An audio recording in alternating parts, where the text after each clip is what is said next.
Hello everyone, my name is Camila and today I will be presenting the British trade unions. According to the Cambridge Dictionary, a trade union is an organization that represents the people who work in a particular industry, protects their rights, and discusses their pay and working conditions with employers. Later in this presentation, I will approach their functions more closely. The trade unions are currently present in most developed countries, but their origin is actually British.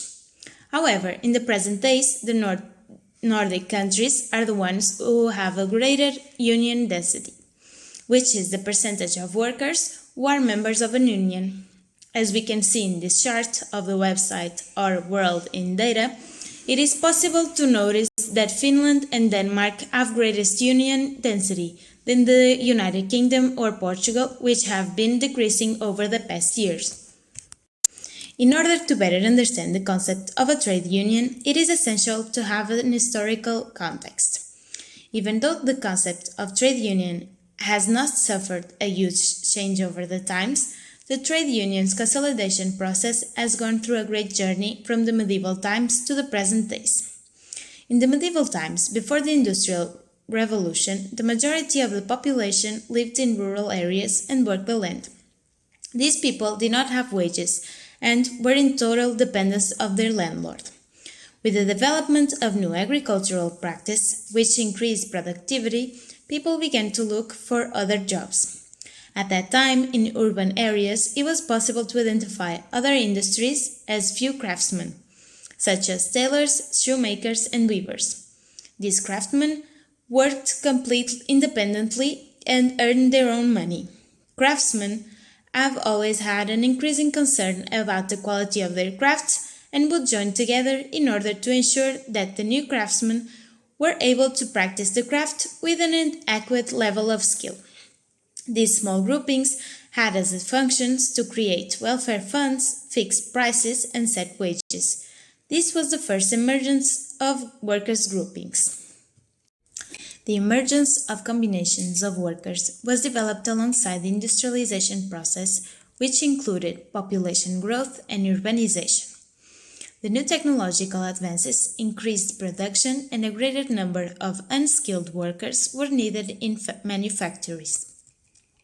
With restrictive measures regarding strikes and organizations, it was easy for the employers to take advantage of their workers. This labor was characterized by poor working conditions with no safety for the factory workers and extremely low wages. Strikes were often associated with violence and national unrest, and the employers were not fond of the idea, such as the government. As a consequence, during the 18th century, several laws were designed to prevent and prohibit combinations among workers.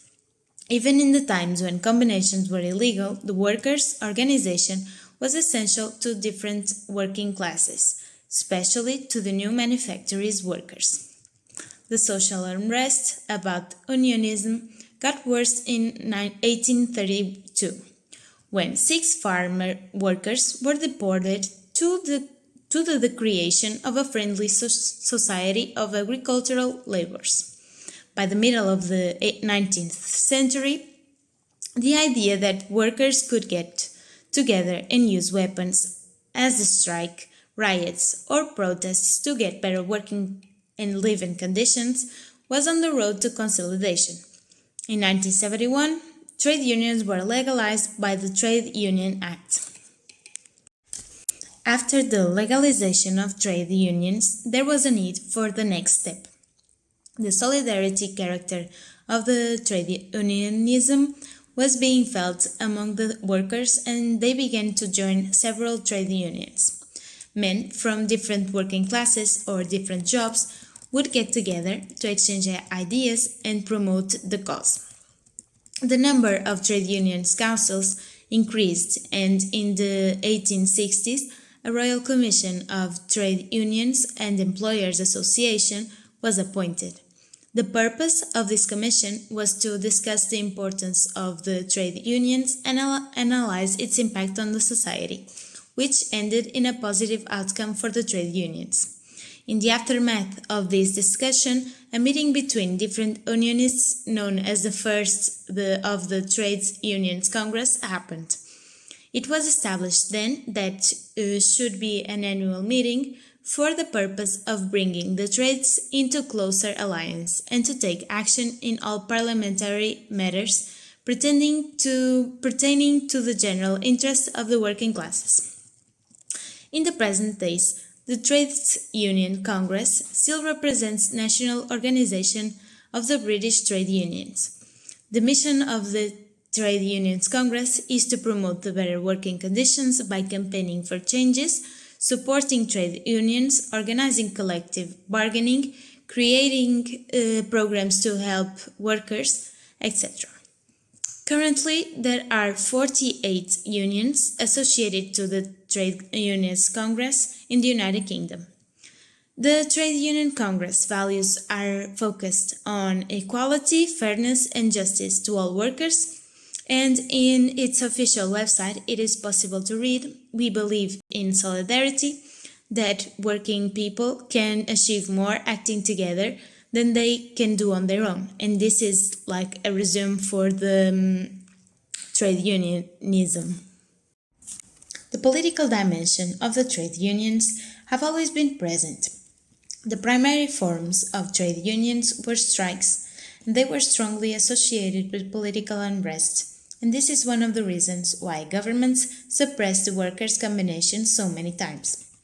The political dimension, however, brought some social benefits to the society, such as the extension of the right to vote, the secret ballot, and the other types of social and political reforms.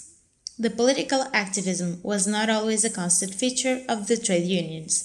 There were times where this dimension was suppressed by external or internal factors, such as the lack of resources.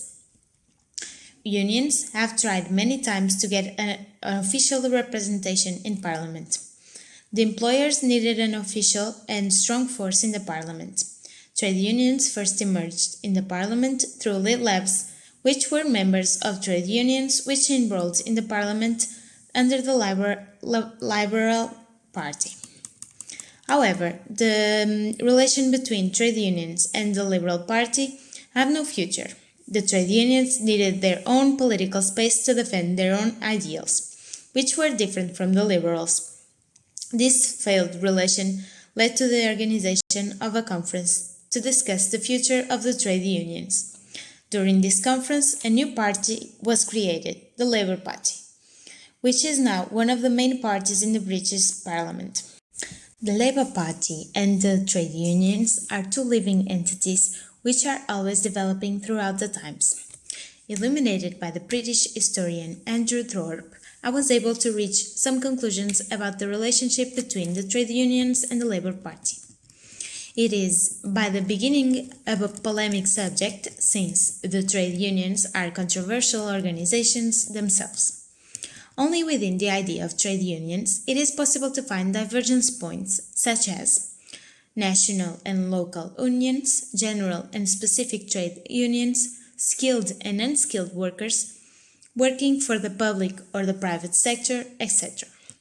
This character might have negatively impacted the Labour Party, and its dominant reputation it is also a negative impact that trade unions might have had in the Labour Party. On the other hand, Labour Party have also disappointed trade unions during some governments. Looking for the brighter side, the trade unions had significant contributions for the Labour Party, such as its own creation and establishment of the own party, some of their traits including solidarity and class conscious, funding and participation and propagation. Now, talking about the present concept of the trade unions, we can conclude that the core foundation has not changed over time. However, some aspects have evolved. The increasing of its function is one of the main developments. Their main goal continues to be the protection and improvement of the living and working conditions. But in the present days, trade unions are much more than just an organization to increase workers' wages. They protect workers against unfair dismissal, ensure pension rights, promote improvements in working conditions, and improve workplace training and education.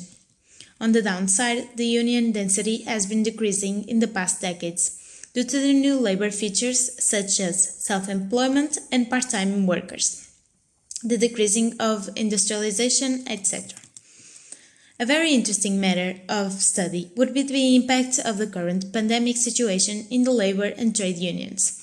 A slight increase in union density has been spotted in the last 4 years, according to the British newspaper Morning Star.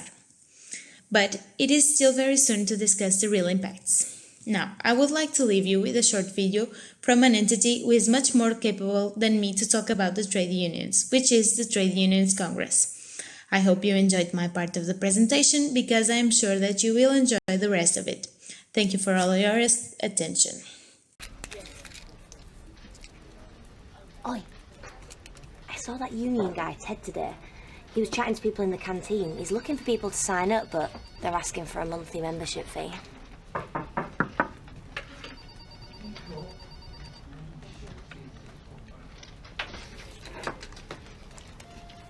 He did say one thing that made sense, that we all benefit from the unions. What are you talking about unions for? Unions belong in documentaries about the 1970s. Unions just aren't relevant for today. And anyway, what have the unions ever done for us? Equal pay. What? Equal pay and equal opportunities. Right. Equal pay, they did give us that. The right not to be sacked if you have a baby or if you become ill. Well, that's obvious. I mean, apart from equal pay and equal opportunities, what have the unions ever done for us? Maternity pay? 2-day weekends, The minimum wage a living wage. and union workers tend to get paid more. Paid more? If you're young and get your pay negotiated by a union, you stand to get paid more than other young people. And get more holidays. More flexible working hours. And you're more likely to have a permanent and full-time job. Oh, have you tried turning it off and on again? And you know the 0 hours contract you're on? They're fighting to get rid of that too. At the moment, you have no job security whatsoever. You can't even rent a place, let alone get on the property ladder. Well, at least your mum still does your washing for you. Right. Okay. Well, seriously, apart from equal pay, equal opportunities, maternity pay, weekends off, more flexible working hours, and greater job security, what have the unions done for us? Now get back on the phones. But I haven't had a break all day. They also improve health and safety. And provide workplace learning and skills. And did you know union workers tend to get better sickness and pension benefits? Do you remember a few years ago when they were trying to cut the pensions of all the nurses and the firefighters, and then the unions got involved and made sure that they got a better deal? Oh, if you need to call back, we're open 24 hours. Speaking of benefits, that was the 100th call of the day. That makes you ring-a-ding-ding, today's top performer. That means that you get a sticker. That does mean that you are today's loser. Again. And they fight bullying, harassment and workplace discrimination. Not to mention defending the NHS and campaigning on stuff like housing and mental health. And they can provide legal help if you need it. I mean, unions really do a lot, right? Apart from equal pay, equal opportunities, maternity pay, weekends off, the minimum wage, the living wage, higher pay, more holidays, more flexible working hours, greater job security, improved health and safety, education and training, better sickness and pension benefits, protection from bullying, harassment and workplace discrimination, defending public services and legal help. What have the unions ever done for us? Is all that really worth the membership fee? Can you even afford to join a union? Can you afford not to?